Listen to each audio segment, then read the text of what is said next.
State Athletic Commission. This is our first in-person meeting. Today's date is Tuesday, June 28, 2022, and I'd like to call the meeting to order. And our first action is to do the Pledge of Allegiance. So I'd like to ask Commissioner DeMars, can you lead us in the Pledge of Allegiance with our flag behind us here? I pledge allegiance to the flag of the United States of America and to the republic for which it stands, one nation, under God, indivisible, with liberty and justice for all. Thank you. Mr. Foster, can you please take roll? Yes, sir. Commissioner Hardiman. Here. Commissioner Gruhl. Here. Commissioner DeMars. Here. Commissioner Dr. Williams. Here. Chairman Villegas. Here. So we have 5 commissioners present. Commissioner Hendrickson is on excused absence. We have a quorum, sir. Thank you. Welcome. As I said, this is our first in-person meeting in 2.5 years.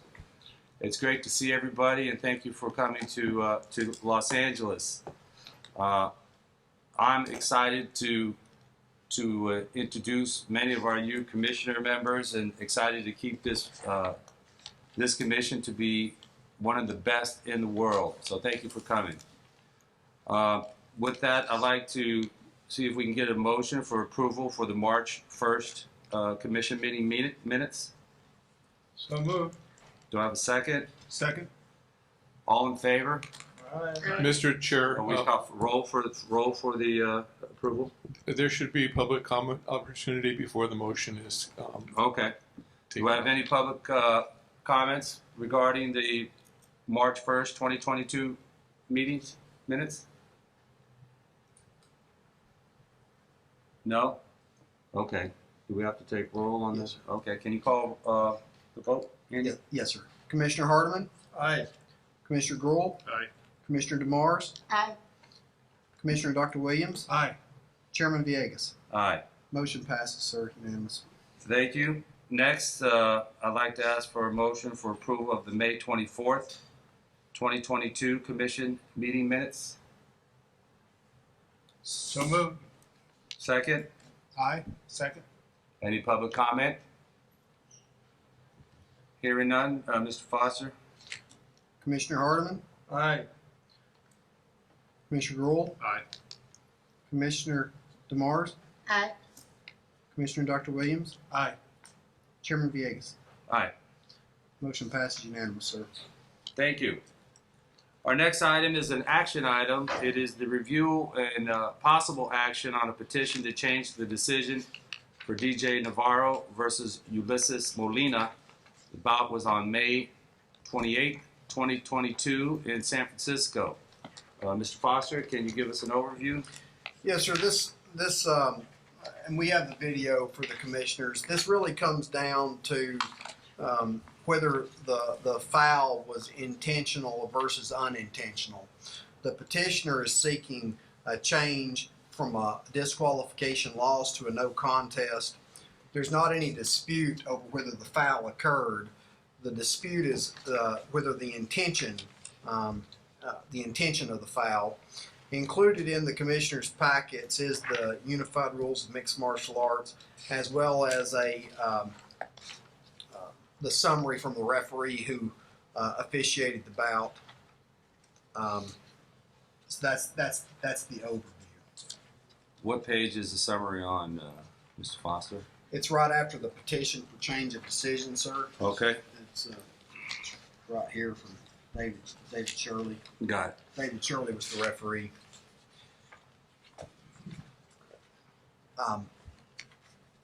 Would you like to watch the video, sir? Yes, please. Can we watch a video? And commissioners, if We you may can't have see it to here, move. let's move over so we can watch the video.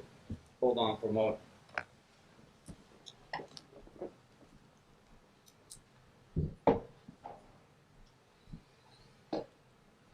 Can we get a bigger font on the video?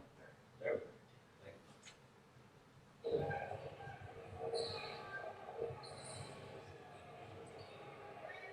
Here we go. take the stage. There we are underway. Jabs immediately by DJ. Circles. Oh, flying knees. After DJ throws the combination, he retreats back. He should not do that. Take ground, take the center of the stage, take good position. After he goes, he gives you a chance to come back. Keep pressing forward. Doing phenomenal. Oh, good exchange here. Way to rock him down, by you. Way to rock him down. Definitely stuck in his spirit now. Waiting for TJ standing. Up 9 to 10. Oh, let's get back elbow, man. Keep the pressure on him. Oh, got it. Was for flying in his own.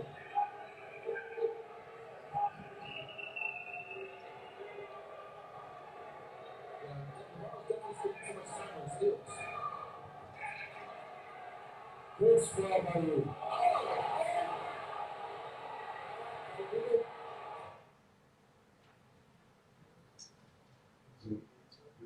Anybody want to see it again? Yeah. Commissioners, can we replay that? Got it. Was for flying in his own.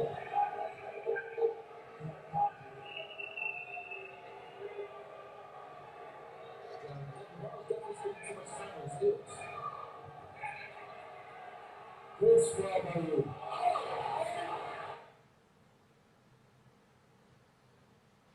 Good. Okay. Thank you.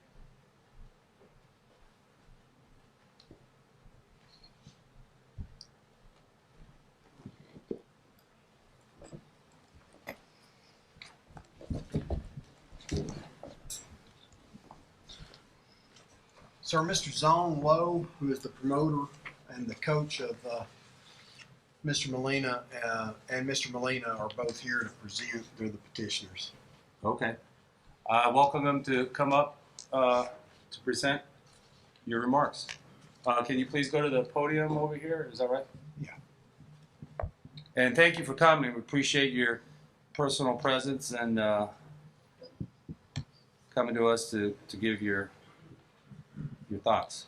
Should we do one person at a time? Yes. Good afternoon, everybody. Thank you for giving me the opportunity to change the disqualification into a no contest. In my defense, in regards to the knee,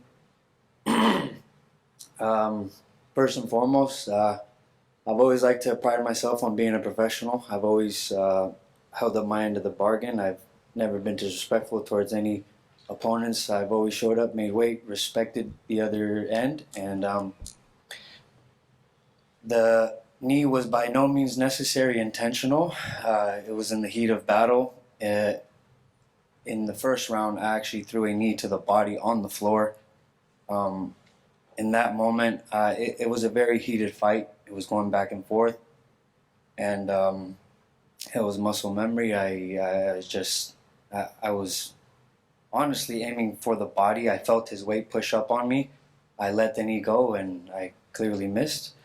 I made an honest mistake, and I would please ask you guys to review it carefully and consider my request to turn the disqualification into a no contest. Thank you, guys. Thank you. Do any of the commissioners have any questions for Mr. Navarro? Mr. Or Molina. Mr. Molina, I'm sorry. None? Thank you, Mr. Molina. Thank you, Thank guys. you for coming. Mr. Navarro? This is Zong Lowe. So, hi, everybody. Good to be back after 2.5 years of COVID. Love to see all the commission here. My name is Jong Lo. I've been promoting MMA event in the Bay Area for over 14, 15 years now. I've been working with 100+ different athletes, fighters. So I want to point out something very simple. And the video does not display how much regret this gentleman right here, Ulysses Molina, he was basically crying in the backstage. But obviously, I don't think he even want me to say that in the public, but he clearly made a mistake. So now, also on the very first round of the fight, it was very intrigued. It was back and forth fighting. Obviously, DJ Navarro is also a Division II wrestler, very good scramble. And then there's a moment on the first round, Ulysses actually take him down, and he popped back up really quick. So Ulysses kind of slipped into a knee into the body. And I think the second round comes out, he's just muscle memory because DJ was also a very good wrestler. It's just once he get to that position, he want to capitalize on his way up. He feel his body weighs up. He's sort of trying to get a knee in there. Unfortunately, land on the wrong spot and obviously clearly on the face. According to the California rules, accidental foul, there's either no contest or disqualification. So here I just, humbly want to ask you guys, this young man treating his fighting careers very, very seriously. This guy doesn't even wants to go to have a full-time job, want to chase the dream. And obviously, you guys all know when you have a loss in your record, that take a big toll on the MMA fighter. So humbly, hopefully you guys can turn that into a no contest that give the young man a chance to climb the ladder, to work his way up. Previously, the referee, David Shirley, he's also a newer referee for the pro circuit. He's coming from Camel as an amateur referee, and I know they do have different measurement to disqualify or no contest. Previously, right before the pandemic, I do have another event in Paradise Vivasa fighting Israel Delgado. The referee was at Galante, and the fight is exactly almost identical. The same situation is here, that Israel Delgado on top and then knee Paradise Vivasa. And Paradise is also another fighter I've been working with for years, and I do not make a complaint because obviously I can tell Israel pulled the knees. It wasn't intentional. It was just muscle memory. Paradise going for a takedown and Israel trying to go to a double underhook and trying to bring him back up a knee, and it happened to land on his face. And then I think it's a very, very good call. And even though Paradise is one of my fighters, I did not appeal or do anything because I see the fighter who landed a knee on him, it's absolutely unintentional. So that fight went to no contest, almost identical, the same situation. Now, on this situation, my fighter Ulysses Molina make a mistake, no questions asked, obviously mistake. But I'm here, I'm hoping you guys can give this young man a chance, put this fight into a no contest, because also this fight, it's actually, he was winning the fight in the first round. He was ahead of the scorecard, and he didn't want to throw away by doing something illegally to losing this fight. It's absolutely accident. He has no intention to do anything hurt his athlete. This kid, I've been working with him for the last 7 years, doing amateur and professional, always respectful, always follow the rules. And this fight, it was against a very competitive opponent, and his muscle memory kicks in and throw into an accidental knee to cause the fighter did not allow to continue the fight. So I'm here just to ask you guys, give this young man a little mercy and hopefully please give him a no contest. That's all I have to say, and wish you guys have a good day. Thank you. Thank you, Mr. Lowe, Mr. Molina. And the sincerity of the regret is obvious. We appreciate that, and it's obvious that you're regretful. So thank you for coming. Thank you. Commissioners, any questions? Any thoughts?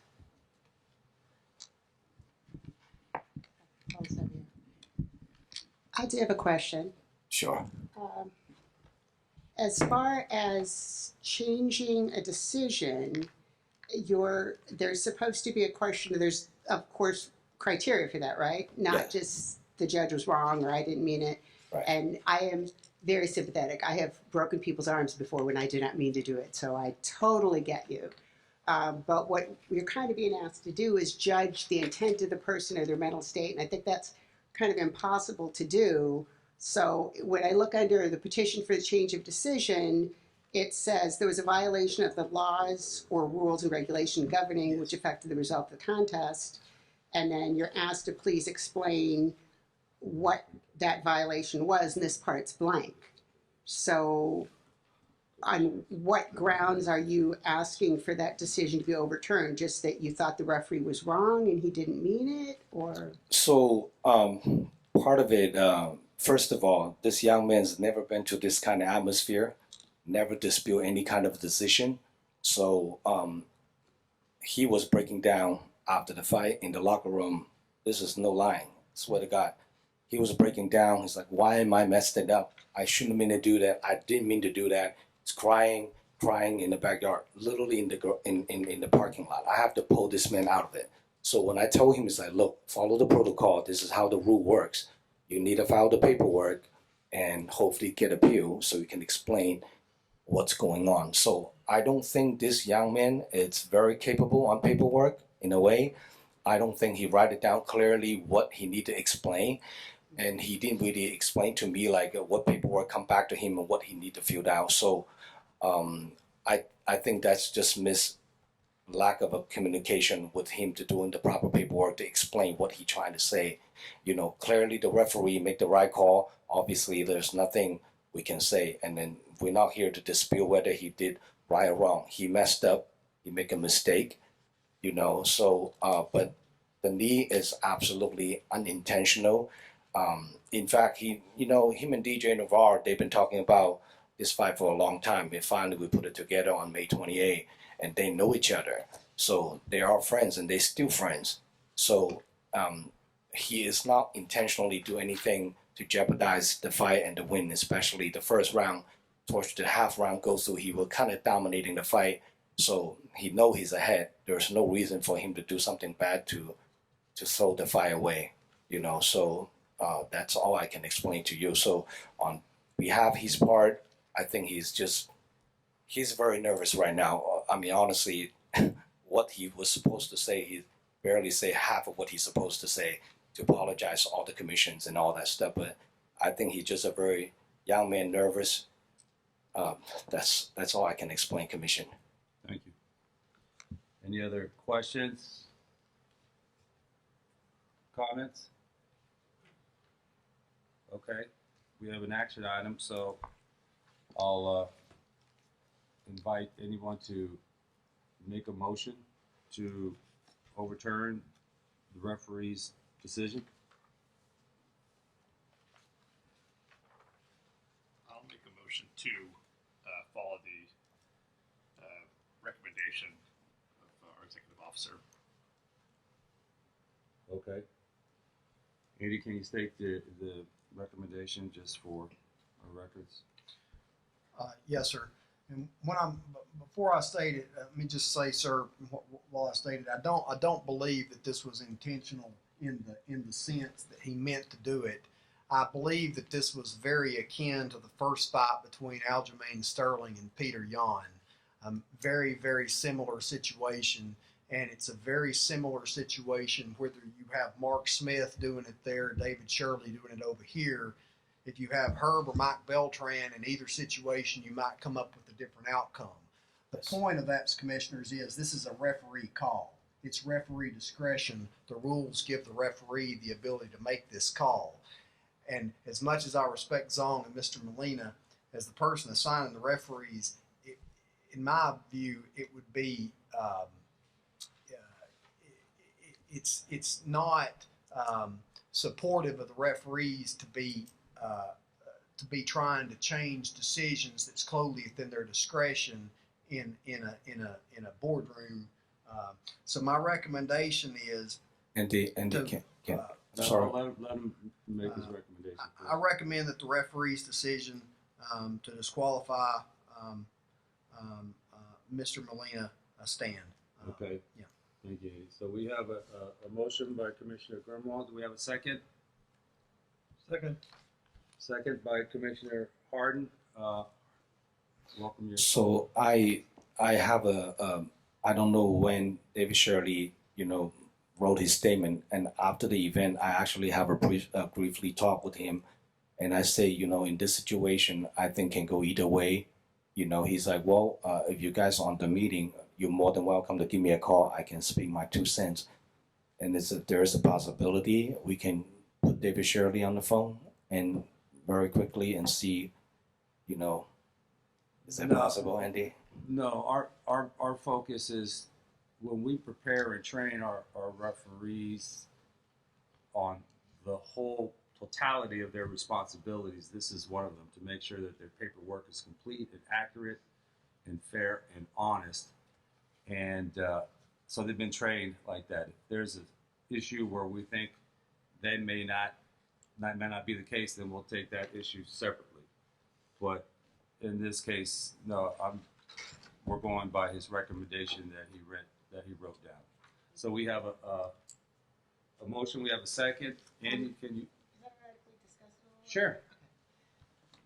I just want to say, I don't think when we talk about accidental versus intentional, it means you're an evil person, you intentionally meant to hurt him. I'm thinking accidental, if the guy's on the ground and you step on him, you didn't mean to do it. You clearly meant to knee him, right? Your statement is you didn't know that he was on the ground at the time. So it was an intentional act. It was, you didn't intentionally mean to violate the rules. And I just want to say, what referees, judges have to do is make judgment calls. And Right. sometimes they're really on a fine line, but I think if you start overturning them, unless it's, like it says in the regulations, clear collusion or something like that, it's just going to cause real problems. So I don't think it's saying, oh, you deliberately meant to hurt this guy, but did you actually meant to knee him? Yeah, you did. It was just, maybe it was a mistake, but it was still intentional. He meant to, he basically, I'm sorry to interrupt you.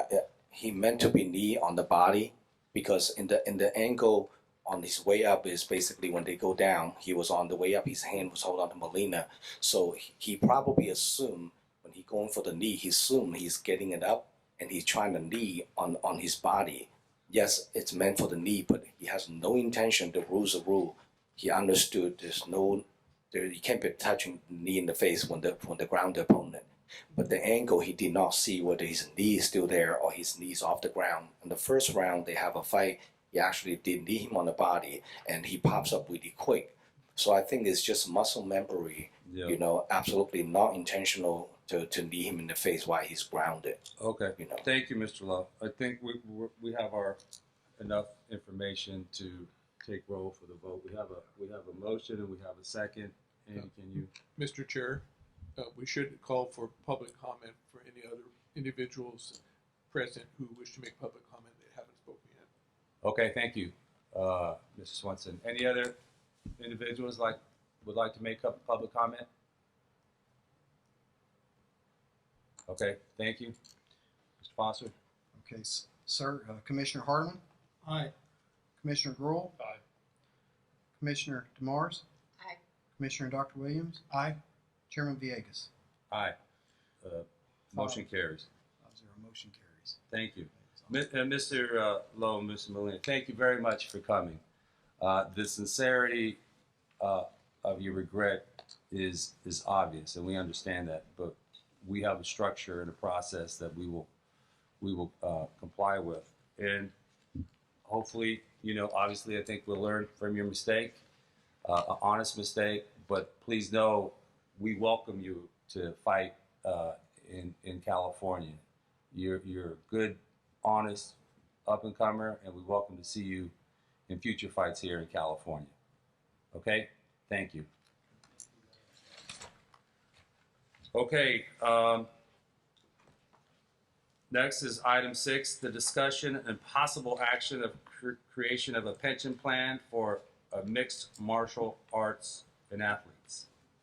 Mr. Foster? Yes, sir. This is something that we were discussing before COVID, and then COVID struck, and we had to move into a different realm. But the boxers have had a pension fund in California since 1982.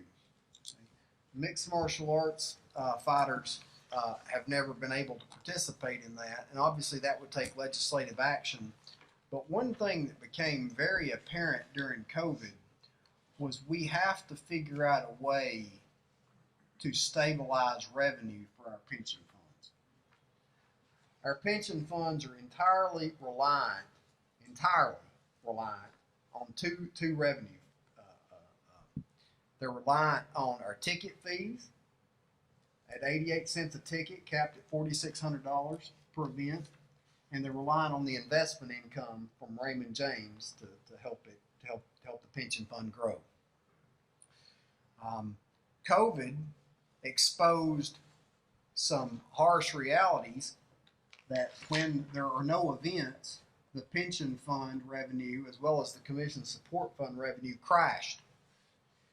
So I did a lot of thinking during that time on how can we create a situation where the pension fund, or in this case funds, plural, could have a more stable stream of revenue. And I came up with this idea. There's a lot of ideas in this agenda item, but I came up with this idea of sort of like the veterinarian board did, of creating a specialty license plate tag for California, like you put on your car. And it has to be sponsored by a state agency. I put the analysis in the packet. And if we were to be able to do that, the legislature did the MMA side, and we were able to whatever, the revenue stream would be more consistent because people have a tendency of renewing their tags fairly regular. They will most often keep the tag, not always, but often. And we would need a lot of pieces to this, but the department would have to help design it, and we'd talk to the DMV about it, and at the same time we're talking to the legislature about it. At the same time we're ramping up the social media on this side to try to get the word out. But essentially we need 7,500 people to buy the tag, and we'd have 1 year to do it. And then at that point we could sell the tag, and if all this happened, it would produce revenue, by my estimates, of somewhere between $250,000 and $350,000 per year that could then be allocated to the various pension funds. Okay, right now we're only doing about $110,000 a year on tickets alone. Now I'm not suggesting we abandon tickets. I'm suggesting we add this to the tickets. And if this were to happen, by the end of a fighter's career, when they turn 50, that's a fairly substantial check by vesting. And you can see in the back of the packet, we did some analysis with Benefit Resources on the hypothetical design between a boxer pension plan and an MMA pension plan. And when we were initially doing this, to vest in boxing, it's 75 scheduled rounds. 75 scheduled rounds. The proposal initially was 30 MMA rounds. I talked to John McCarthy about that a little bit, and we probably think the number should be probably 36 rounds, 12 fights. If you fought 12 fights, you're a professional fighter, something like that. But somewhere between 10 and 12 fights to vest, and you can see the different provisions. But that's essentially the idea. A lot of pieces to that idea, but that's it. But that's my attempt at trying to figure out a way to stabilize the revenue stream for the pension fund. Thank you, Mr. Foster. Welcome any thoughts or comments from my fellow commissioners. I have a question on it. As far as first of all, I think it's a great idea. I just had a question as far as eligibility. So when you say 30 lifetime rounds, would that be, or 36, whatever, would that be in California? Yes. So if I live in California and I've lived here my whole life, but my rounds have been in whatever other state, then that doesn't count because, like, I'm thinking, I don't know, I could just pick on because I like them, the Diaz brothers. They live in Stockton, they've always lived there forever, but probably a lot of their fights have been outside of California, so they would get nothing. I mean, it's assuming hypothetically they had less than 36 rounds in California. That's correct. And Andy, what's the lifetime rounds, and then when you said in boxing, scheduled rounds? What is the definition? They're both scheduled rounds, sir. Do you have to actually fight? So if I'm scheduled to go 12 rounds and I only fight 9, I still get... Right, you still get credit for 12. Okay. That lifetime rounds is talking about when we were putting together the mixed martial arts pension plan. I suggested when we were doing it to get rid of the break-in service requirement. Okay, I think the break-in service requirement has prohibited quite a few people, not a tremendous amount of people, but quite a few people from being able to vest. And my thoughts are, if you fight 10 or 12 fights in California, you should be able to get the. And the commissioner and Dr. DeMar's point, I have a feeling, and I don't know this to be 100% true, but I have a feeling that if a mixed martial arts fighter or a boxer knew that they had, like, if they fought in California, that they might get a pension plan, it might make our state somewhat more competitive for fighters to want to be here. That's a really good point. Thank you. Andy, real quickly, to be clear, the license plate idea, that concept, which I think is a great idea, it's not specifically for MMA. That would fund pension in general, both boxing and MMA. Correct, exactly, sir. And the way that when Mark and I were talking about it, I was putting it together, doing some math. The way that we would break it up at the end of the year would be based on the licensed population. Like, so if you had, right now we're running about 65, 35 boxers to MMA, okay?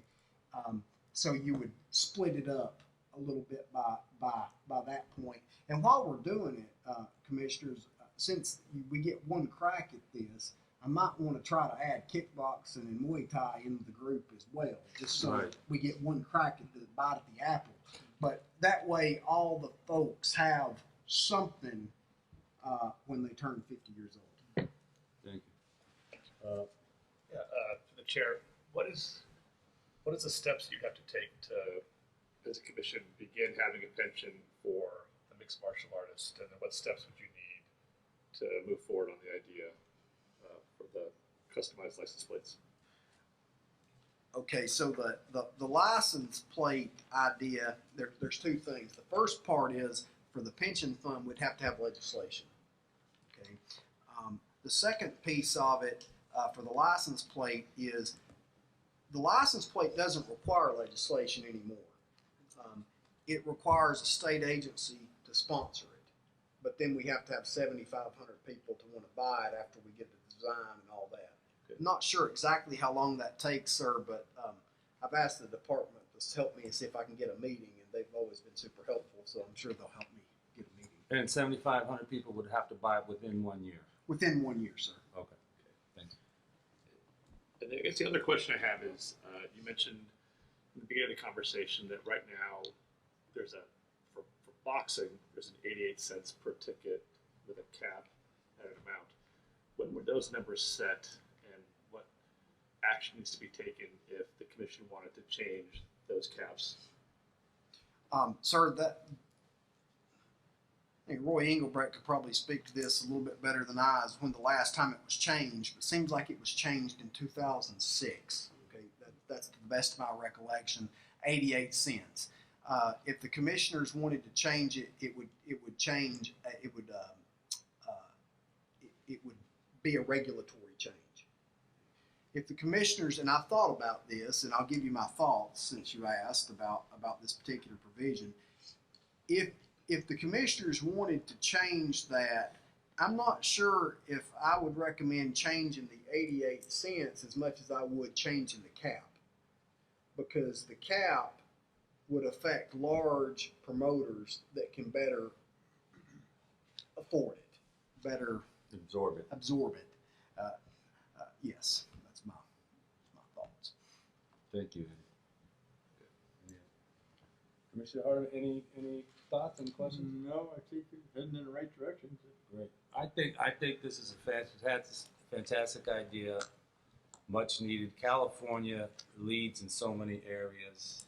We're the only state that provides pension fund for boxers, and all other combat sports, in my opinion, should be included. So I think this is a terrific sign of leadership yet again, Mr. Foster. So any public comment? I invite any thoughts from those in the public to make some suggestions, or any commissioners? Just one other question, Andy. The requirement for there to be, you said 7,500 Yes. licenses, is that just based purely on cost in that first year to make this work? Correct. So in theory, if there was, the license are like $40 or so? $50, I $50. think, sir, and the commission gets 40 of that. It's my understanding. The pension fund would get 40. That's my understanding. Is I believe it's like 50, and then the commission gets 40, but it might be just 40. But I know we get $40. That's what the vet board got. But it's not an issue of just if we were to assign or raise somehow $300,000 or $400,000, then we could kick it off like in a year, kind of kick it off, and Correct. we need individual licenses applied for. That's my understanding. Yes, sir. It takes 7,500 people, individuals across the state, to buy in 1 year. Hearing no comments from the public, I'm questioning whether we make a motion to approve or maybe have a little bit more, maybe a committee to deep dive and fine tune some of these elements, like the 88 cents or some other specifics that we may have to think about, just to fine tune it and then bring it back with a more thoughtful recommendation. Because I think it's a great idea that the subject it's 100%, but If we were to move forward now, what would be the next step? My thoughts were, if we move forward, it's just like the chairman suggested, maybe form a subcommittee and see if we can approach members of the legislature that might be interested in carrying a bill, and at the same time work with the administration to get the meeting with the Department of Motor Vehicles. And I've already got some concepts of designs being worked on for the tag. And then once we have some, 5 or 6 different options for designs, that would have to come back to the commission also to see which one the commissioners liked. and then once we get the vehicle, we'd have to figure out how to get it out. So we're working on our social media efforts, because social media and communications will be key on getting this word out for us. So, do I need a motion to establish a committee? It's in the chair's discretion to establish a committee, so a motion is not necessary. Okay. I'd like to establish a committee to review this even deeper, fine tune it, which can address all of the recommendations, rounds, etc., timing, because it would have to be for next. We'd have to be able to submit it for next session. That's correct, sir. Okay. I'd like to establish a committee to review, and Commissioner Guel, will you help chair, and I invite any others to volunteer? I definitely want to be on that committee. Okay. I've got my ear full about every party, family event, everything. Young people have opinions on this. So. Great. Anybody else, Dr. Williams, or we have two? Can you have 3 on the committee? I can have 2 without posting. Right, so if So- you have 2, then you're Okay. Thank you very much, commissioners, for stepping up and taking leadership on this very important opportunity for us. Again, we pride ourselves in California on the fairness and safety and health of our participants, and I think this is a terrific idea. Thank you, Andy, for bringing it to our attention. Thank you, sir. Okay, moving along, item number 7, Executive Officers Report. Mr. Foster? Yes, sir. Thank you, sir. This is I want to start with the budget update. The commission, I know what it says in the packet, but the commission ended with revenues of this fiscal year of $1,873,000. That was approximately like $600,000 above projections. Essentially, what I'm saying is we bounced back a little faster than projected during from the COVID pandemic, but we're still not where we were. In 2019, this commission deposited 2.75 million, so we're still a ways to climbing back. The neurological fund, as Dr. Williams is very acutely aware, we use that for the C3 logics and for paying some of the inspector costs associated with that. And that did almost $8,000 this year. And then the Boxers Pension Fund says $382,093, but $300,000 was transferred from the investment account. We have to record it as $300,000, but it was only $82,000 of actual revenue. Like I said before, in a normal year, it's about $110,000 when we're running smoothly, but 82,000. Now, I want to bring some note to the Raymond James statement. The investment account has declined to $4.6 million due to some declines in the markets. Okay, we've also had to take some distributions. We had one distribution that we just recently sent out of over $200,000. Now that's a rare distribution, but we had one. So it's down to $4.6 million, and hopefully it will go up in time. Does anyone have any questions on the budget?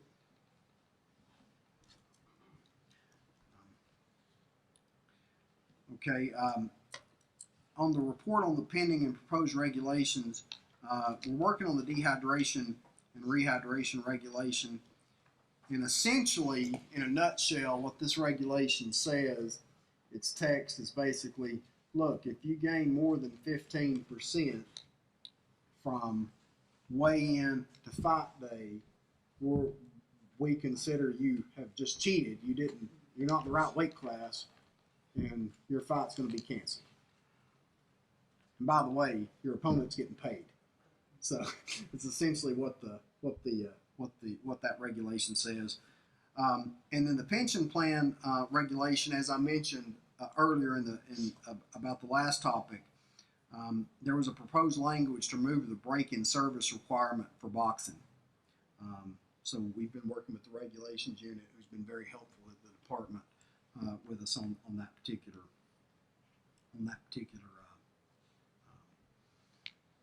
point. Any questions on the regulations? Yeah, first of all, I take zero issue with your idea about dehydration and rehydration, but I was just wondering, are there other state commissions that have similar things? I know in judo it's bounced back and forth, and when I was younger, they would like pull out 5 people randomly and check for 5 or 6% going up. But are there other commissions that have something similar, or are we the first one? We're the first one. In which case, yay for us. Yeah. It's a real problem. Yeah. Yeah. Any more questions? No Okay. questions. All right. The next thing, commissioners, in California, the amateur sports are delegated to various nonprofit organizations that the commission works closely with, as allowed for by statute. I want to be very clear, and I'll say this on the record. That doesn't mean the commission cannot regulate these things if we choose to. There has been times where the commission has chosen to regulate amateur boxing for various reasons. Sugar Ray's Charity comes to mind. There's reasons that the commission would do that, but by and large, this is not something that we want to be involved with because the commissioners have delegated that responsibility. Here from USA Boxing, I believe Mike McAtee is, I don't have on my glasses, he was caught in traffic. So we'll start with John Frank. John Frank runs the United States Fight League. That's youth pancreation. Give a little background of the commissioners. Youth pancreation is essentially, it's not the right way to say it, but it's essentially kids mixed martial arts, but with a lot stricter rules. Welcome. Good afternoon. John Frank from the USFL, the other USFL now. I submitted my report. I'll skim over some of the things because this is the first time we've been in person for a while. So since the last meeting, we've had our national championships for youth, and that is to select our world team. There is a world championships for youth also. It's going to be held next month or in August in Abu Dhabi. So it was hosted in Temecula, Dan Henderson's facility, and we ran 199 fights in about 8 hours. Pretty successful tournament. It ran very smooth as opposed to last year, which was in Florida.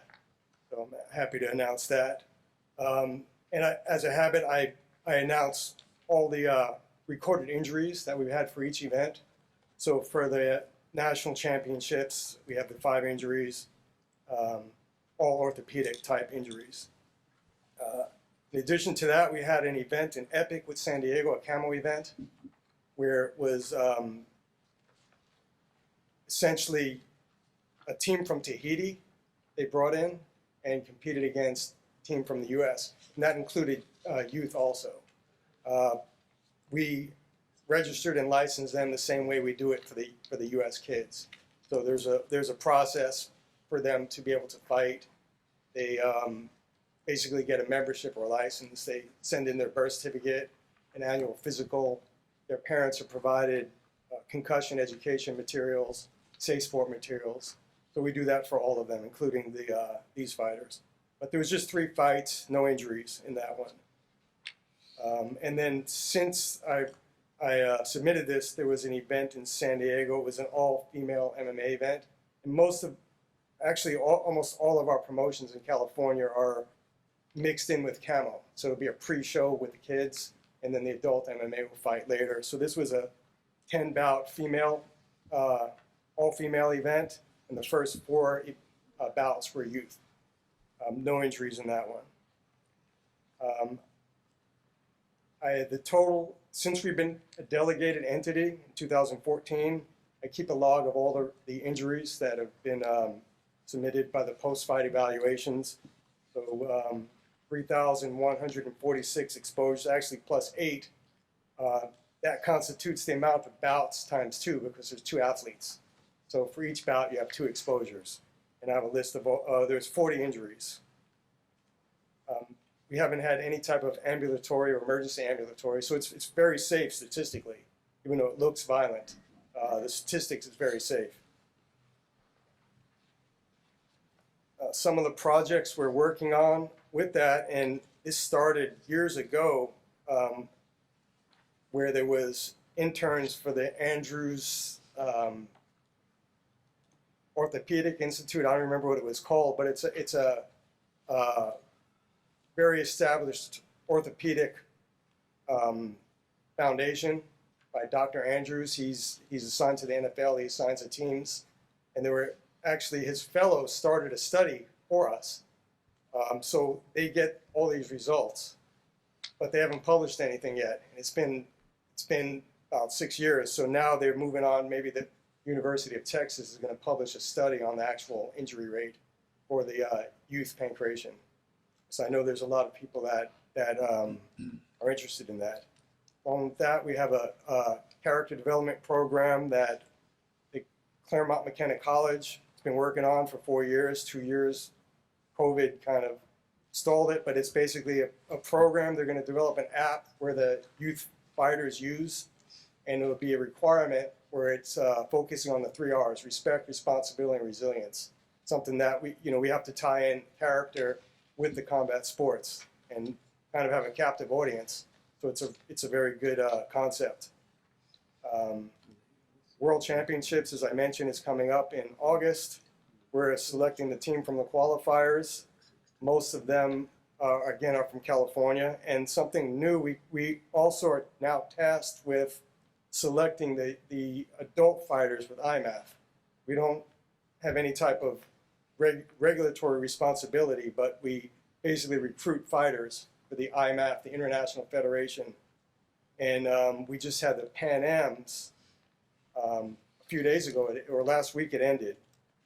And we had the U.S. team had 9 athletes, 4 of which are from California. Every California athlete was a champion in the Pan Ams. So, and they did very well. And so we kind of partnered up with the CAMO program to get these fighters to represent the U.S. in international competitions. I believe that's all I have in it. And there was a handout, just a little synopsis of the character development program. The student researchers presented it to their board and got approved to go to the next step, is develop it further and then with the app. That's about all I have. Any questions? Thank you, Mr. Frank. Any questions for Mr. Frank? I have two, Mr. Frank. One, I'm a big proponent that our activities are economic drivers for our local communities. Do you track that when the tournament in Temecula, was that 1 day, 2 day tournament? It was a one-day tournament. We ran it for 8 hours. We had 2 cages, the double elimination tournament. But people have to fly and drive in. Yeah, there was people coming from Hawaii, Florida, all over the U.S. So do you track is there any way for you to track how these are economic drivers for those local cities or communities? It's not something I really focus on or track, but 199. We had probably, I believe, like 189 fighters registered. So 189 families were in the local area. Yeah. Were there. But that's a once in a year really large event for us. Yeah. I think it's good for our whole combat sport community to show how we are benefiting the small businesses, the hotels, everything like that. So in the future, if that's something that may be able to capture, I think that'd be great. I think that'd be great. And then second, on the character program, I love it.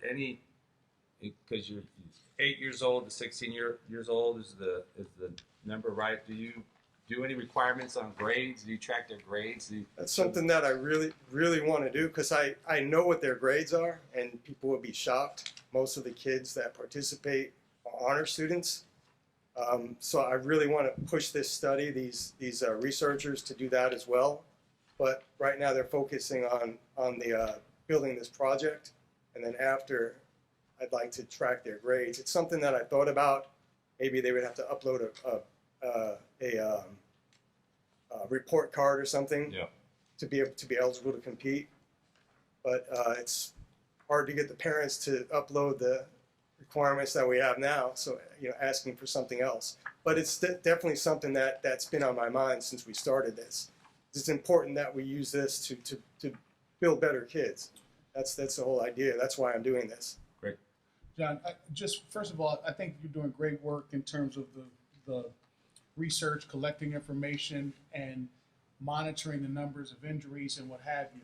One of the things that's been that's garnered a lot of attention in the medical community, in particular the neurological community, is this issue of what's called repetitive head injuries. So there are people who feel like, counting concussions per se, we may be looking at the wrong metric, and that perhaps being exposed to subconcussive blows over time has an effect. We don't know. There's lots of research that shows that people who participate in youth collision and contact sports do just as well as anyone else long term, but it's a question. So one thing that may be interesting is not only tracking what's going on now, but somehow developing some longitudinal aspect to this, like tracking those people into high school, college, and beyond, and see how they do, because I believe that there's also a positive effect that you're picking up with the program that you have on development and character development and what have you, the positive benefits of exercise and competition. You've already mentioned that these kids are doing great in school, and so I think that what may be lost is that the benefit may outweigh some unquantifiable risk of repetitive injury or what have you. But it'll take time to study and figure that out. The point I'm making is it would be great if the researchers who are involved are aware of that and don't focus solely on injuries that occur at the time of a bout, but kind of open that up to the broader question of risk versus benefit, because I believe you'll be able to show that there's significant benefit to participation in youth sports, including pancreation. So if you're not successful with the folks from Andrews or Texas, we've got fellowship programs and sports medicine programs right here in the state of California that could probably work with our commission, over time to look at that question. And so it's something I'd love to talk to you about. It's something I've been trying to push as well. It's just if you have leads with institutes or within the state, that would probably work better for that. But this is a study that I originally wanted to There are a have. couple of great, the Curlin Job Orthopedic Clinic has a long-standing fellowship program in sports. It's the longest-running sports medicine fellowship program in the country. UCLA and Chris Giza, who's a former commissioner, has just started a program looking longitudinally at individuals from the youth category and what happens to them over time when they participate in collision and contact sports. So those two right off the bat would be great options. Thank you, Mr. Frank, for your presentation. Okay, thank you. One last question. Mr. Chairman, just congratulate you and thank you. It was really rewarding reading this before the meeting about how fortunate you've been with no real serious injuries. I think that's fantastic. I know football's having a lot of trouble with the helmet and the concussions, and it was nice to read this. I'm thinking that's a pretty good report.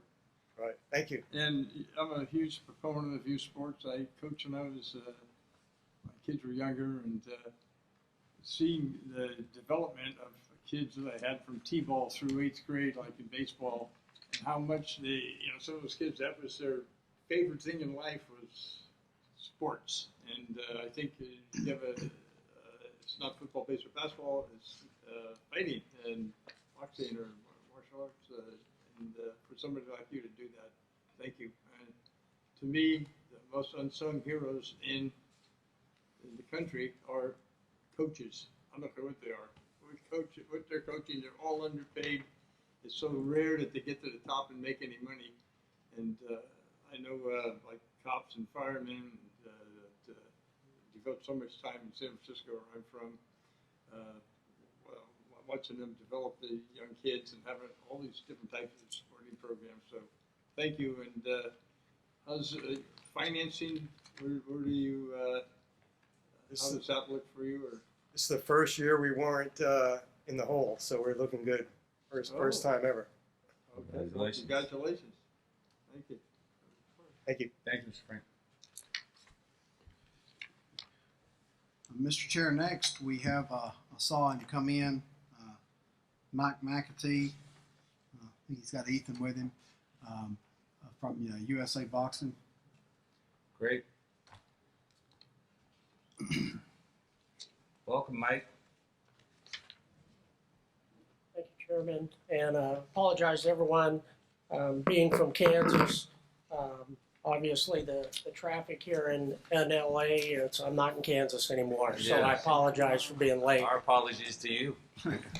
I'd like to introduce, in the Zoom calls, I've had Ethan Fig, who is part of our boxing operations and events. Ethan is helping as part of the process for USA Boxing to be able to report to the CSAC. So I wanted to bring him here. He does 99.9% of the work, and working with our great LBC leaders here and then tracking data for you all. So, the reports that we're providing is Ethan is the liaison between all our LBCs here and to be able to provide any information. And one of the things with Andy, the great work his office does, anything that you all would need. And obviously, I do get the benefit of listening to some of your comments, and I think we're going to take obviously those into consideration. And Ethan pointed out a few things that we'll be adding to our reports, specifically when it comes to the injuries.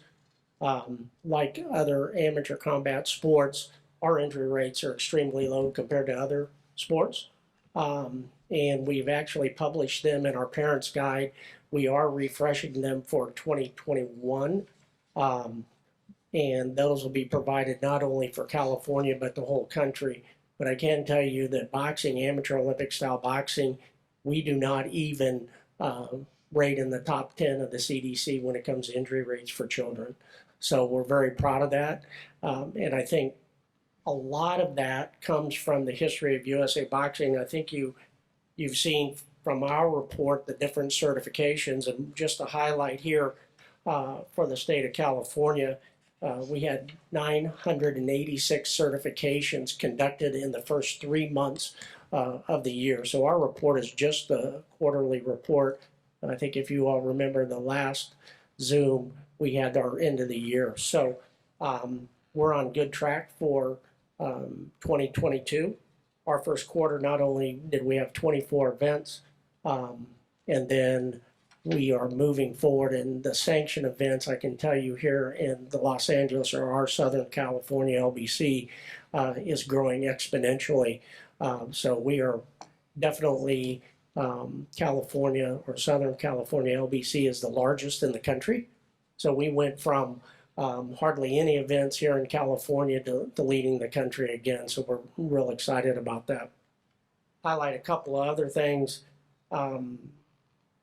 The economic impact of our events now that California is opening up, and earlier today we were talking to LA 28 and then last week in Colorado Springs, to be able to work with the LA 28 committee, I think is huge. And we've also been in contact with the LA Park and Rec, is receiving funding from the IOC.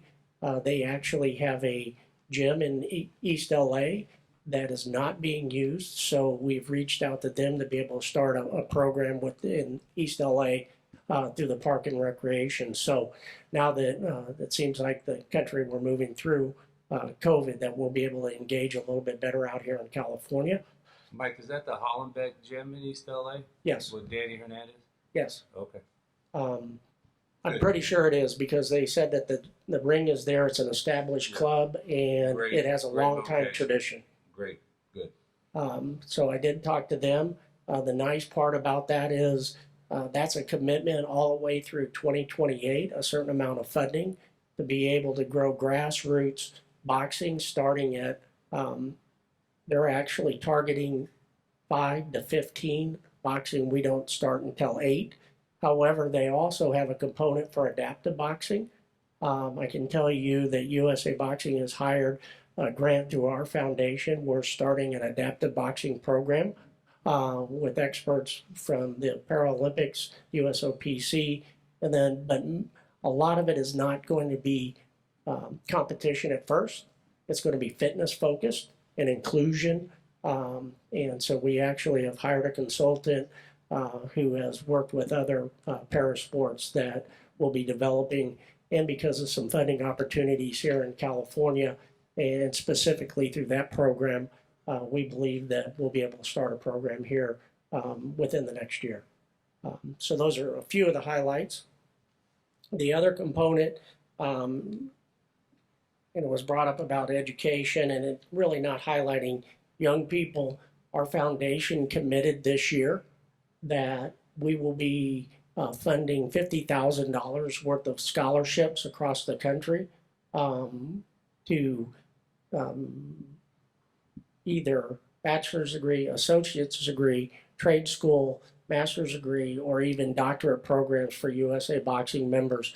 So we will be doing outreach to young people to be able to say their scholarships. The other thing we're working on this year is coordinating with Silver Gloves, which has a national scholarship program. Golden Gloves of America has a scholarship program. And so we're going to be combining with all of our smaller scholarship programs along with USA Boxing Foundation scholarship program to be able to encourage boxers not only to get a secondary education, but if they want to use that for the trades, they'll also be able to use it for that. Very good.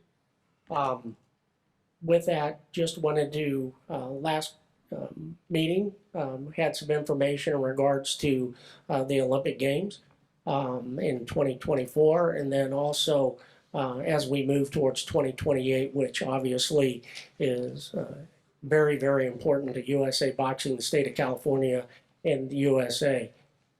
You may have read last week The IOC took over again for the Paris Olympic Games. The qualification process from IBA, which used to be IEBA or AIBA, but it's International Boxing Association now. That process to qualify for the Paris Games will be starting in 23 or 24, and they'll be qualifying for 7 men's weight classes and 6 women's weight classes. And then as we move through that process, the LA 28 committee will have until May of or early June of 2023 to make the determination if boxing will be included in the Olympic Games here in LA. So currently, USA Boxing has our board president or chair, Tyson Lee, has become the vice president of AMBC, which is the America's Boxing Confederation, which is North America, South America, Central America, the Caribbean. And then Elise Sigdoli, one of our athlete reps, has been voted onto the board of directors of IBA. So being able to work with not only the local boxing committees nationally, the United States Olympic Paralympic Committee, now we have an opportunity to voice our concerns about how boxing is being ran internationally. So a lot's happened since December. There is one more election that will be going on next between September 27th and October 1. And again, then that's for leadership positions for boxing internationally. And is there any questions that you would have for us? Any questions from any of the commissioners? Great presentation, Mike, and we're excited about, the future with the Olympics in California. All we do in California is win championships, whether it's the Warriors or Rams or Dodgers. I can't keep up with everybody. But on the education piece, that's fantastic on trying to give scholarships. You may want to reach out to, he's from California, the first fighter to ever hold a world championship belt and a college degree at the same time, welterweight. Anybody want to guess real quick? 147 pounds, welterweight. Carlos Palomino was the first fighter to have a world championship. I think he had a WBC belt and graduated from Long Beach State. So I think there's others, but I think he's very much into education. So thank you very much for that update and the focus on education. Just one more thing, and just to maybe put on your save the date, and I'll be getting you all some more information on it. We have reached out and we're partnering now with the Olympic Training Center down in Chula Vista. We will be holding a junior camp coming up. It'll be September of this year, and that we'll be able to provide coaching education. We will be bringing in boxers from all over the country, and there will be a 1 week male camp and a 1 week female camp that we'll be hosting down in Chula Vista. We're working with them right now to make that a permanent regional training center for USA Boxing. So more to come on that. Very good. I noticed you had this all broken down by age. Do you have it broken down by what percent are male versus female athletes by any chance? We do have that opportunity, and we can include that in the report. Historically, right now, our female participation is between 12 and 14%. What we do is we see that that's pretty for every state, but nationally, that's the numbers we have. So 12 to 14% are female participation. I can tell you that part of our strategic plan is not only to grow female boxers, but also coaches, officials, and administrators. And that is a focus as we're moving forward. Mike, first of all, I think the adaptive boxing program is really exciting. I look forward to seeing more about that. And you said it was going to be fitness and inclusion focused. Is there any consideration for kind of rehabilitative focus? As you know, boxing has been used for people with Parkinson's and other kinds of neurodegenerative disorders. So I'm just questioning whether that's considered as well. Yes, when we talk about the fitness component, we do support a Parkinson's type program, Ready to Fight. And then we also have several of our gyms that are using Rocksteady Parkinson's program. What we've been contacted by the VA, and then we're also working on a program with the Wounded Warrior Project, which will have an event in Colorado in August, is that the number one sport that the Wounded Warriors request is boxing. Not all, and some of them have traumatic brain injury because of injuries that they sustained in war, but the mental warrior fighting spirit that you get from being in a gym, working out, is part of that component. So we will have non-contact, essentially boxing, and then the competitive part will be lower limb efficiency will be the first division that we'll start working with. But a lot of it is the inclusion model. Donna, who is running our project, talks about wheelchair-bound athletes. And for us, and young people, they are excluded just because of being in a wheelchair. But we believe going into a boxing gym, which is, very strips away a lot of prejudice and stereotypes. We like to say everybody in a boxing gym feels pain, bleeds red, and sweats together. It doesn't matter the color of your skin. It doesn't matter if you're a police officer or you've been the receiving end of law enforcement. And that inclusion has been really, really important in our development of our program. So we are going to be working on that also. Thank you. Great. Thank you very much.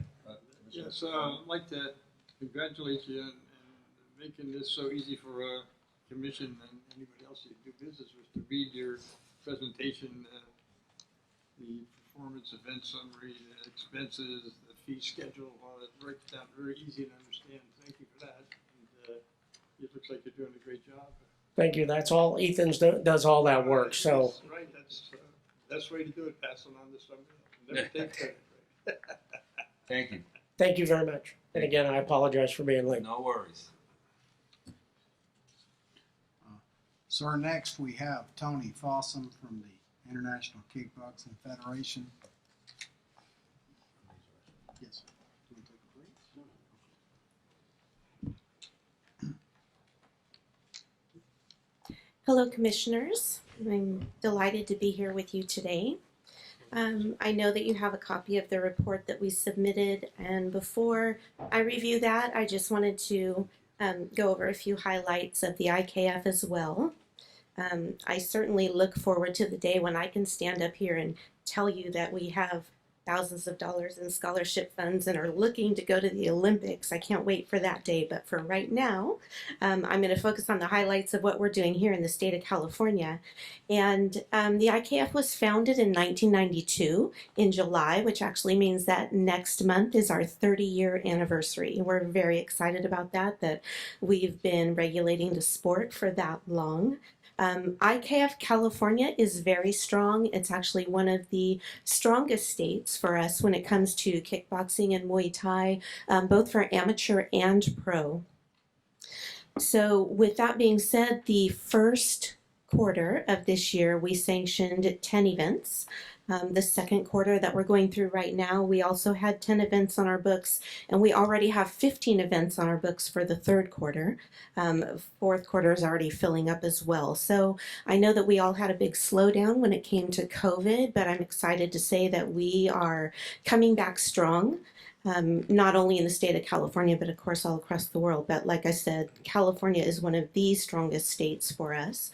We have had an influx of inquiries of people who now want to come on board as officials for the IKF. They want to become more involved. I think the fact that we have more events on the books, we have new promoters coming on board, more fighters licensing in the state of California has brought about a renewed sense of excitement from our fan base as well.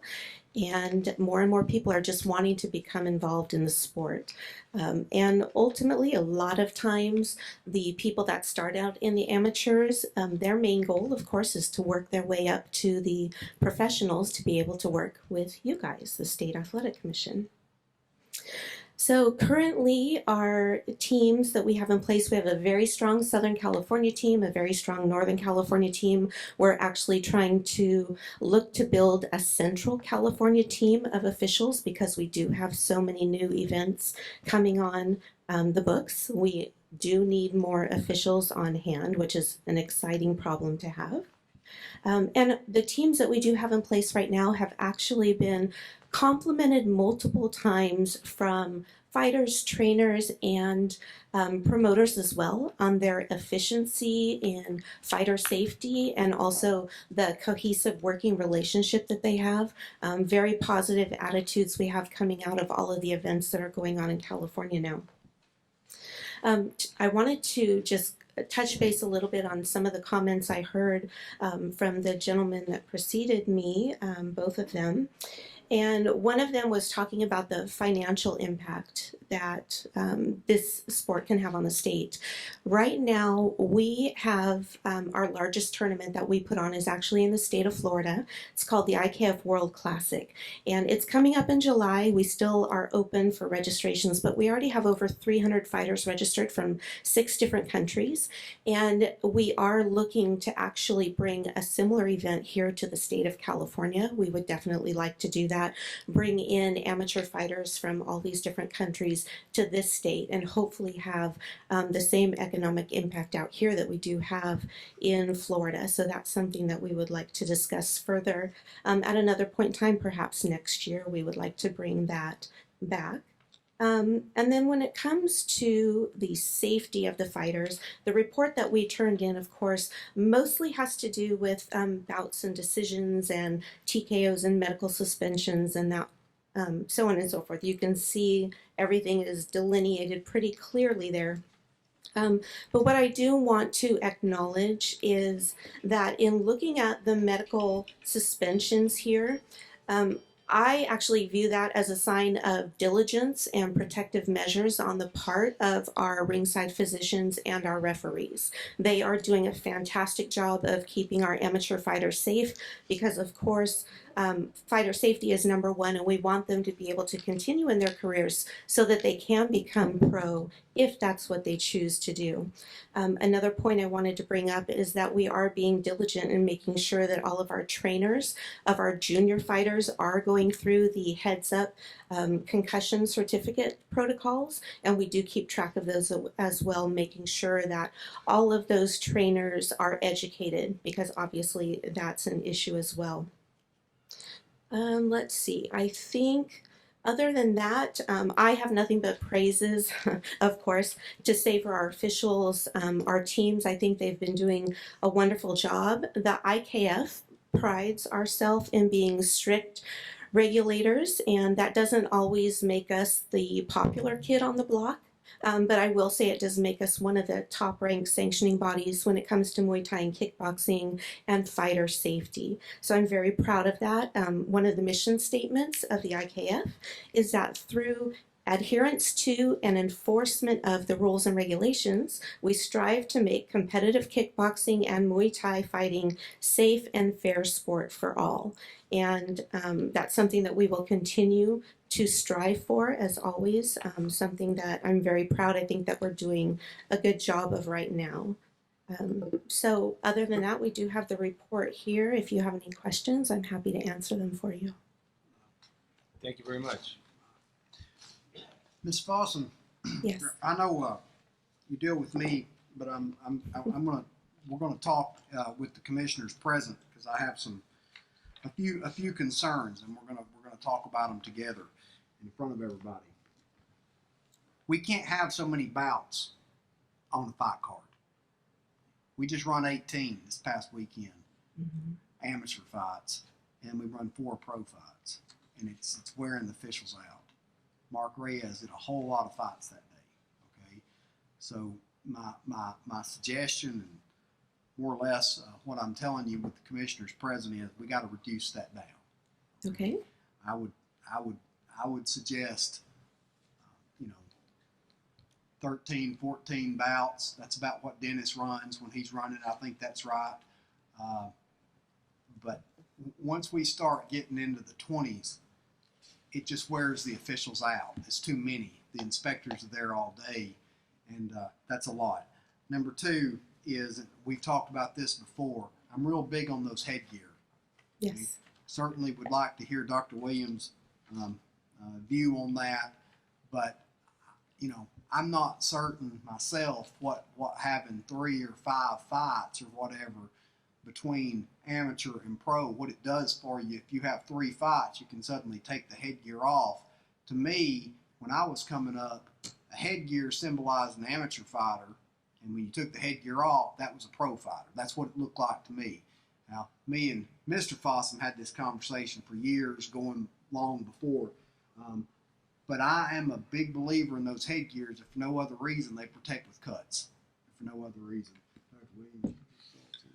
Yeah, no, I would agree with you clearly on the point about protecting from cuts, but also protecting from other, fractures, skull fractures, that kind of thing. And we know that headgear can't eliminate the risk of concussive injury, but it does reduce the kinds of forces that the brain is sustaining. And so I think if you're delineating between amateur and professional, that it makes perfect sense. I would agree with you.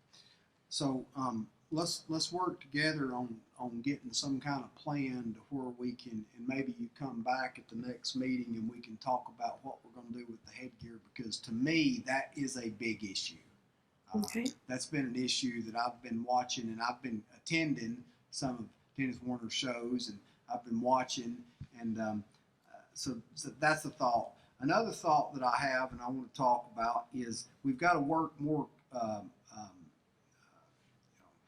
If we're going to work together, and this is more on me, but I'm just letting you know, if CSAC is going to come out and work with the amateur program, we're going to run the CSAC fees, whatever's greater. Okay, I'm not going to have the promoters pay a timekeeper $300 to timekeep IKF and then pay $350 more to timekeep 4 bouts for pros. Okay, we're not going to do that. Okay, so that's a thought that I've had, and and to your point though, you've done an excellent job, I think, in bringing in more officials. Okay, and we need to have a training here in California. Mark and I will try to facilitate that with you of getting some new officials, because for a long time we were running this state with essentially 1 kickboxing referee in the state of California, or maybe 2, and that's not a sustainable model for growth. Okay. Now I noticed the numbers; they seem to be a little bit down. Do you want to talk to that a little bit compared to years prior to COVID? Do you think that's directly related to COVID? Are you talking about event numbers or fighter numbers or? I see 10 in the first three months. And there were a couple more on the books that actually had to be postponed due to COVID reasons, because venues were still having issues with mask mandates and things like that. So we did have a couple of events that did get postponed to later in the year. But like I said, I think we're starting to come back strong, because this next quarter we already have 15 on the books. And what I'm finding with our calendar is that every weekend we're having usually a Northern California show and a Southern California show at the same time. And now we're starting to get more Central California interest as well, which is why we're looking at bringing on that 3rd team. So I do think it is growing. I think it's just been a little bit slow coming back from COVID. Okay, all right. Well, maybe at your next report we'll be able to see, because I was comparing some years prior to COVID versus now. But we certainly wish IKF the best. I just, if you could come up with, maybe we can talk about a plan about the headgear, because that has been a concern. I've been hanging around with the IKF for 20 years, maybe 22, 23 years, and that's always been a concern to me. That's been the biggest concern that I have, is I think the headgear is an important tool for an amateur fighter to have, even if they get 3 or 5 fights.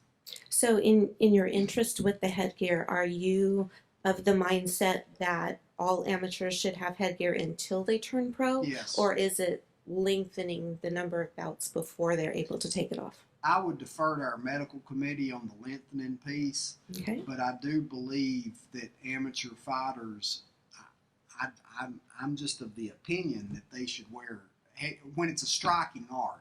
There's nothing I can do about it with mixed martial arts. That it doesn't work that way.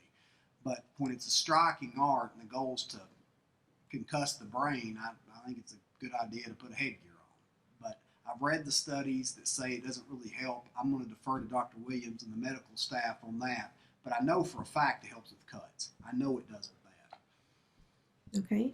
And then another question back to the number of bouts per card. I know that we do have some of our promoters, when they're feeling limited on the number of bouts, then they sometimes do what they'll call a double show, where they'll have a show in the morning and then a show in the evening, but fewer bouts, but that way they can get them in. Is that something that you would find to be acceptable as a measure of trying to shorten these, or is that in turn kind of just a different way to get around the problem if we're using the same officials? Well, as long as there's two sets of officials, but what I can't have is I can't have people there starting at noon going till midnight or till later. It's hard on the officials, it's hard on the inspectors, and frankly, it's not sustainable for the commission's budget. That's another concern that I have. Is Mark and I talk about these shows on a fairly regular basis, and look, it's good for the state, it's good for kickboxing. We're putting the appropriate people out. But when you're talking about 22 bouts like we just did this past weekend, that's a lot. Yeah, and more so than the budget. Our priority is the fairness and safety of the fighters, and if you're tired, we don't want to have any opportunity for a tired official or judge or referee to miss anything, because our requirements are very high level, and it's just a fact that over the day the brain and the body gets tired over a long period of time, and if they're not at their peak, then we're not providing that fairness and safety for the participants. But and that's our focus. Okay, absolutely. But as Andy said, we love our partnership, and if we can just come together on certain elements so that we can make sure that we're maximizing this partnership and doing more for your organization, we'd love to continue to do that. Okay, wonderful. So then we can meet at a later time then and get some ideas together before the next meeting. Yes, right. Okay. Thank you very much. Thank you for the presentation. Okay, Andy, where are we at on this? Sir, I was just going to briefly mention JT. JT Steele. He runs the camo program, the mixed martial arts program, and the highlights of his report were he's looking for the officials' fees for the amateur fighters have not been amateur officials have not been updated since 2012. He's looking at a revision, maybe give them a bump. And then also, he's working with the Riverside University Health System to get some ringside positions. That's Camo's report. Okay. All right. Thank you very much. Any questions on any of the updates? If not, we'll... I did have a comment. I just think going forward, it'd be very helpful to know what % of the participants in all of these things were male versus female. Having gone to college when Title IX passed, changed my life. So it'd be helpful information to have, and I think probably everybody has that information to look pretty easily. Yeah, that'd be beneficial. So at the next, when your future updates, if you can provide the percentage of men and women that participate, so that we can track it and be supportive. Okay, thank you. Staffing update, Andy? Yes, sir.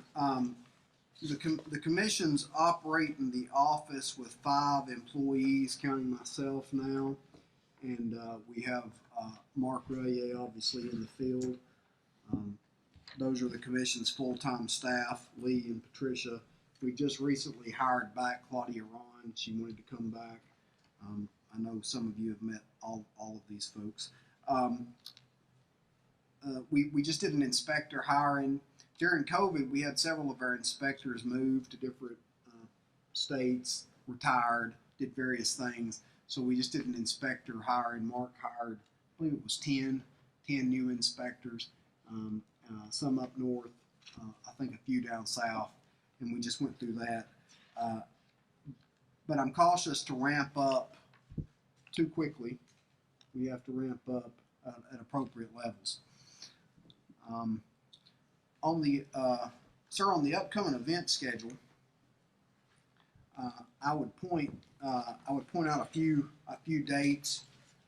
On 7/16, Golden Boy has Ryan Garcia versus Javier Fortuna. Okay. That's going to be at the Staples Center. On at the Crypto Arena. And on 7:30, again at the Crypto Arena, we have Steve Bash is promoting a boxing match with some influencer type people who have been training boxing. So I've Oh, spoken. and I just read that Adrian Peterson is going to be fighting Levon Bell in that fight. That's an exhibition, sir. Okay. An exhibition, and I'll say on the record, an exhibition in California is you don't use your best efforts. It's not for a knockout. But that's part of the card. That is part of the card, sir. There's also some other influencer people. So I'm researching those. I've talked to several of them. We're going to the gyms. We're looking. So we're gonna have a good fight on 7:30. The UFC is back on the 13th of August in San Diego.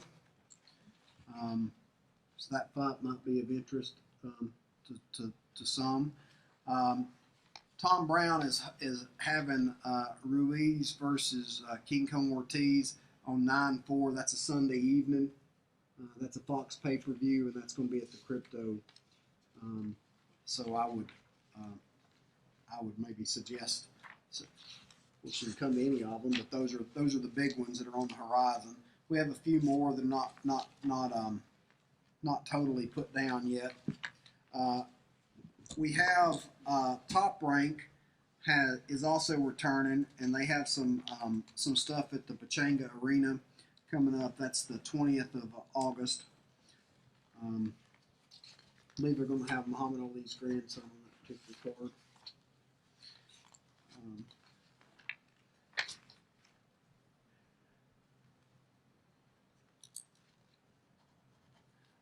I misspoke. On 9/4, that's not a Fox pay-per-view. It's a Showtime pay-per-view. So. Okay. So that's the highlights of the event schedule. All right. Thank you.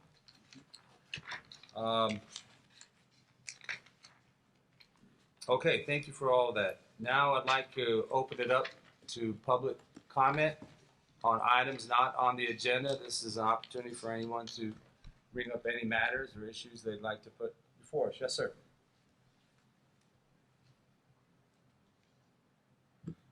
Good afternoon, ladies and gentlemen. My name is Jeff, and it's a pleasure being in front of you guys. I would like to introduce my federation to the California State Athletic Commission. I am the Chief Brand Officer of the United States Muay Thai Federation. I've been documenting the sport of Muay Thai as a photographer over 10 years here in California. The United States Muay Thai Federation, under the presidency of Mr. Michael Corley, is a sole representative member nation federation with the authority to govern the sport of Muay Thai in the United States of America as it pertains to the Olympic movement. So we're talking about USA Muay Thai in the Olympic sports of Muay Thai. We've been a nonprofit for 6 years. We have over 7,000 registered members at this time, and we continue to grow. I think about 2,000 of our members are actually youth athletes. We are solely responsible for selecting youth and adult athletes for the USA Muay Thai team that competes for the World Games. So we also hold World Games qualifiers that happened in, I think it was in March, and it was an amazing event where it was pretty much all the high-level Muay Thai athletes from around the United States competed as an invite, and now those that have advanced will be competing in Alabama. We provide a safe place to learn and build better athletes. We promote a safe place, and we provide educational experiences, safe sparring, and quality refs and officials. So there's always ongoing educational opportunities for refs from C class, B class to A class, and they also get international experience by traveling to Thailand and actually learning the international rule set and bringing it back here to the United States. We also teach proper ring procedures, and we have skill-based experience for the younger athletes that may not want to have a lot of contact, because as a young kid, we want to make sure that the athletes kind of have a better understanding of the sport before getting too physical into it. Because the last thing we want are kids to be turned off because not being able to have the proper skill sets. We're here also just to build a community here with Muay Thai around the United States. And I'd like to talk about IFMA. IFMA is the International Federation for Muay Thai Associations. It's the only official entity per country that is recognized by the International Olympic Committee. In 2016, IFMA was granted provisional recognition by the International Olympic Committee and has recently been granted full recognition at the 138th IOC sessions in Tokyo. So congratulations to Muay Thai, right? It's been a long time coming, and I know everyone here in the United States have been wanting this for such a long time, and now it's here. We have over 100 participating countries in our World Championships, and one day I would love for that to come to California. Imagine having 100 countries here representing at a World Championships. It not only brings Muay Thai up to a higher level, but also brings an economic value to what we are all trying to achieve here. Also, we need to be like a powerhouse in Muay Thai, and I believe California has some of our strongest athletes. IFMA also maintains collaboration conventions with the Federation of International University Sports, that's FISU, and has been included in the FISU World Championships as well. We submitted our recognition documents in 2018 here in the United States, but due to the issues with gymnastics and all of the things that happened with that, the USOC is redrawing its requirements for NGBs and RSOs. So we will have to re-register with that as well. All USMF paperwork and documentation is public for any time if you guys would love to review them or have any questions about that. Also, IFMA in the United States Muay Thai Federation is a partner of Peace and Sport Organization, where we have this program called Sport is Your Gang. It's a really amazing opportunity where we take kids that are like at risk and we give them an opportunity to have better life skills through Thai boxing. We started our first program in East LA at Los Angeles Muay Thai, but due to COVID, we had to scale that back. There's Sport is Your Gangs in Africa, as well as Thailand, as well as Colombia, which is amazing. In fact, the Sport is Your Gang was awarded the 2014 Spirit of Sport Award. We also partner up with the UN Women for a campaign to end violence against women, which is pretty awesome. IFMA also signed an MOU with UNESCO and collaborates on various campaigns and programs, most notably the development of quality education programs. So let's talk about, I'd love to introduce what the USMF duties are in regards to the United States Muay Thai. The USMF has the sole responsibility of managing our athletes, participating in all activities by IFMA. So continental and world championships, multi-sport events under the patronage of IOC, such as the World Games. IOC patronizes multiple sports that Muay Thai is included as well, and hopefully one day, Muay Thai in the Olympics. Like I said earlier, we held the World Games Qualifier, which is something that's never happened in the sport of Muay Thai, where most of the tournaments that are held around the United States is kind of like a pay-to-play kind of deal. You register, you compete, no matter what your skill level is. We actually had criteria for our athletes to be submitted, and they had to have winning records, they had to have X amount of experience to be invited to compete for our teams. I think that's very unique in the sport of Muay Thai. The top athletes invited, we sent them to the IFMA World Championships in Abu Dhabi that happened a couple months ago, and we had our very first elite men's gold medal, and Aaron Ortiz from Boston. It was amazing.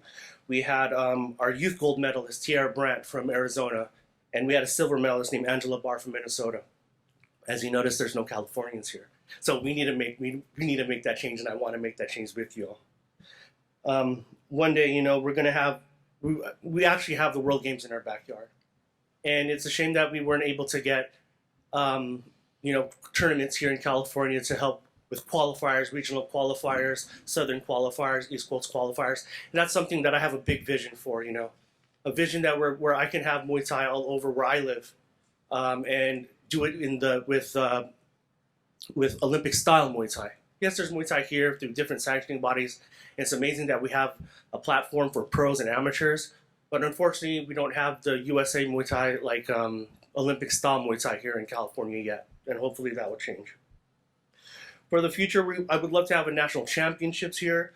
With IFMA, we can get Pan American championships because Pan American championships have been held in Mexico City, Peru, and Colombia, and one day I'd love to have that here, maybe in California.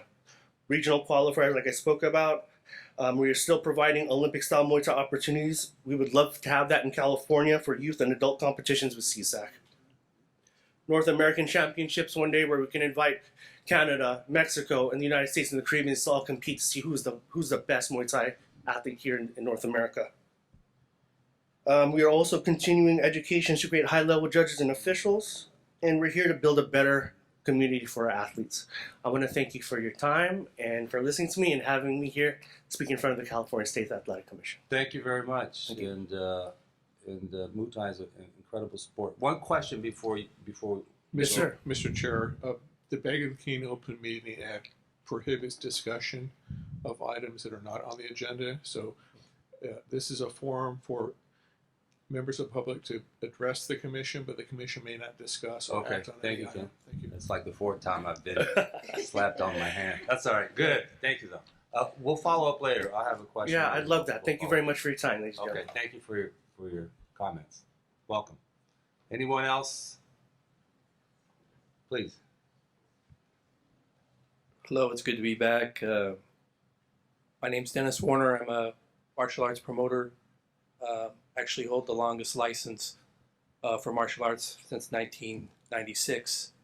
A lot of things have changed over the years, and one of the changes that we had that I've talked to Mr. Foster about, I just wanted to address the commission about is the amateur fighting and what has happened at the gym level.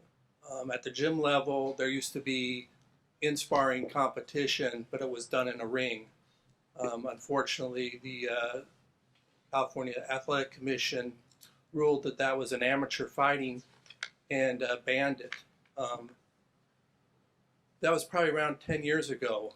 Since that time, basically there's a gray area in the rules where martial arts fighting can be competed on a mat, and many organizations have sprung up doing mat fighting, basically amateur Muay Thai fighting with headgear and all the protections, but with no ambulance, no doctor, and charging admission fees and doing it in public places.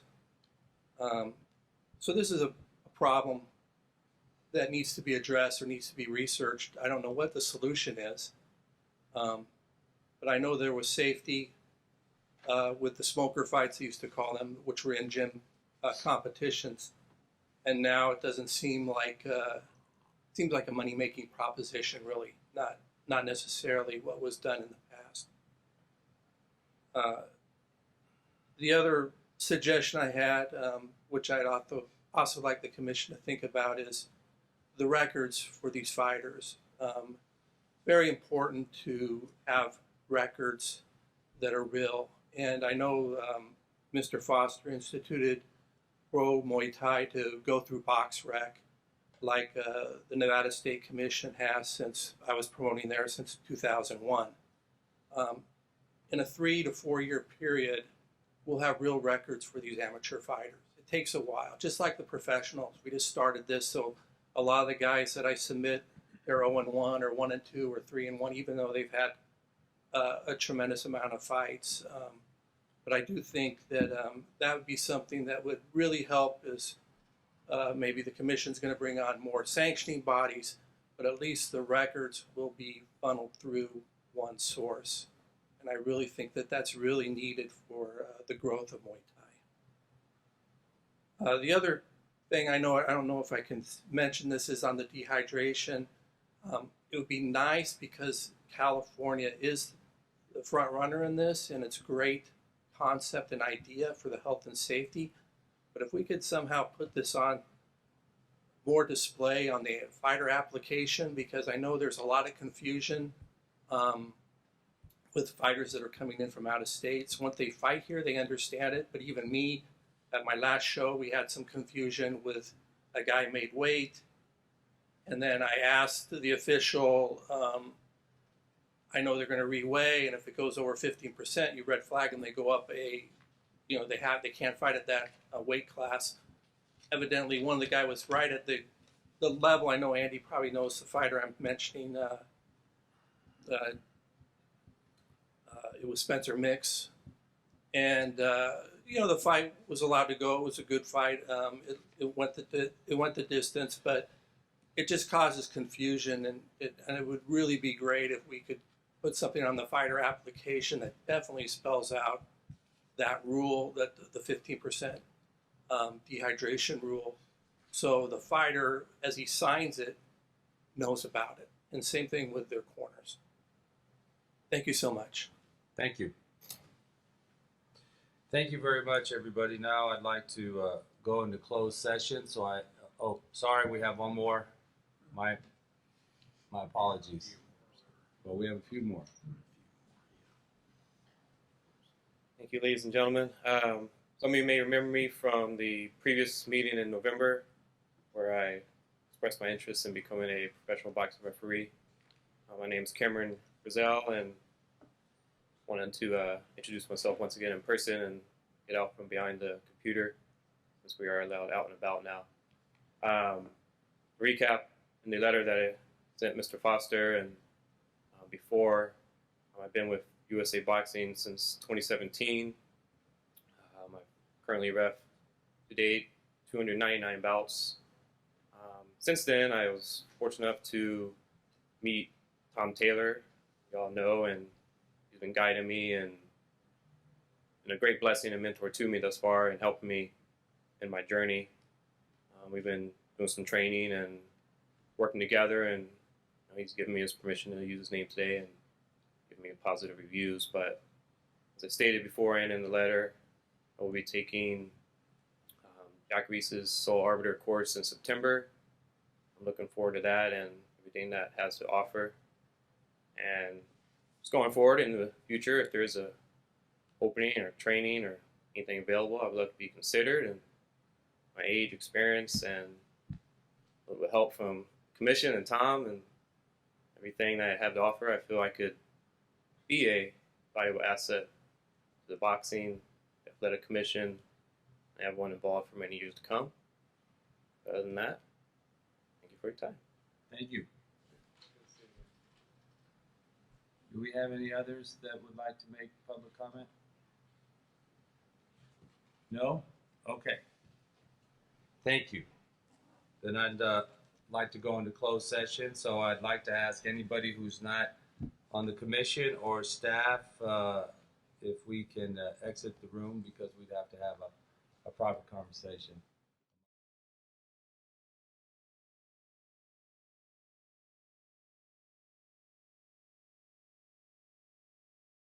Okay, thank you. I'd like to reconvene the meeting back into session, and